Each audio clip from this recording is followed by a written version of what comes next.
Hello అండి, ఈరోజు బోటి కర్రీ వండుకుందాము. ముందుగా ఉల్లిగడ్డ పచ్చిమిర్చి సన్నగా కట్ చేసుకొని గరం మసాలాలన్నీ చక్కగా కచ్చపెచ్చగా దంచేసుకొని అన్ని లవంగాలు ఇలాచి సాజీరా చెక్క బగారాకు పువ్వు అన్నీ ఒక ఆకు పక్కకు పెట్టేసుకొని మిగతాయన్నీ కచ్చపెచ్చగా దంచేసుకోవాలి. ఇప్పుడు ఇందులోకి ఇది శుభ్రంగా కడిగి పెట్టి ఉడికించుకున్న బోటి ఇది. ఇప్పుడు స్టవ్ వెలిగించుకొని బాండి పెట్టుకొని కడాయిలో ఆయిల్ పోసుకొని ఆయిల్ వేడెక్కాక మనం దంచుకున్న గరం మసాలా బగారా ఆకు వేసి ఉల్లిగడ్డ పచ్చిమిర్చి వేసుకొని మంచి కలుపుకోవాలి. అల్లం వెల్లుల్లి పేస్టు,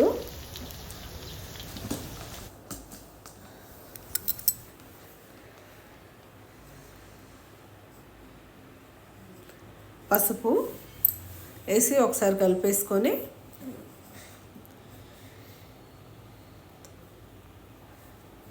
ఇప్పుడు బోటి కడిగి ఉడికించుకున్న బోటిని వేసి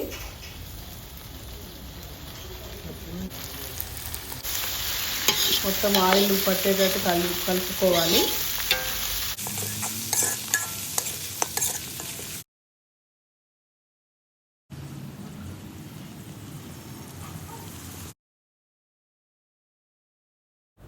సరే మూత పెట్టేసుకున్నాం కదా, ఇప్పుడు తీసేసి సరే మంచిగా కలుపుకొని ఇందులో ఇప్పుడు కారము,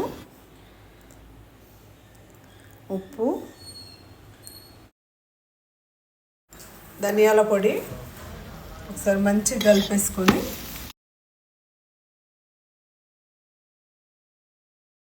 ఇప్పుడు కుడక పొడి వేసేసుకొని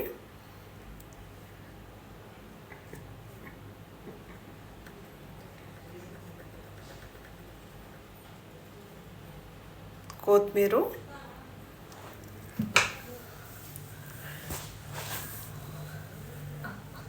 ఇప్పుడు ఒకసారి మూత పెట్టేసుకొని ఒక 5 minutes తర్వాత మళ్ళీ తీసి ఒకసారి మంచిగా కలుపుకొని వాటర్ పోసేసుకోవాలి. కొద్దిగా గ్రేవీకి సరిపడేటట్టు మనం ఎంత గ్రేవీ పెట్టుకున్నా అంత వాటర్ పోసేసుకొని వేడి వాటర్ పోసుకోవాలి.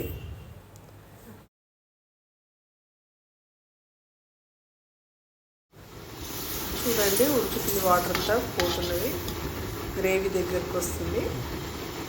ఒకసారి మూత పెట్టేసి మళ్ళీ తీసి కొంచెం దగ్గరకు అయింది చూడండి.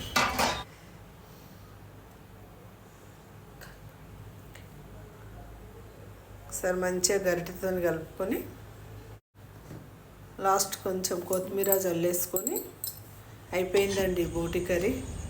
ఎంతో టేస్టీకరమైన బోటి కర్రీ. మీకు కూడా నచ్చితే లైక్ చేయండి, షేర్ చేయండి, సబ్స్క్రైబ్ చేయండి.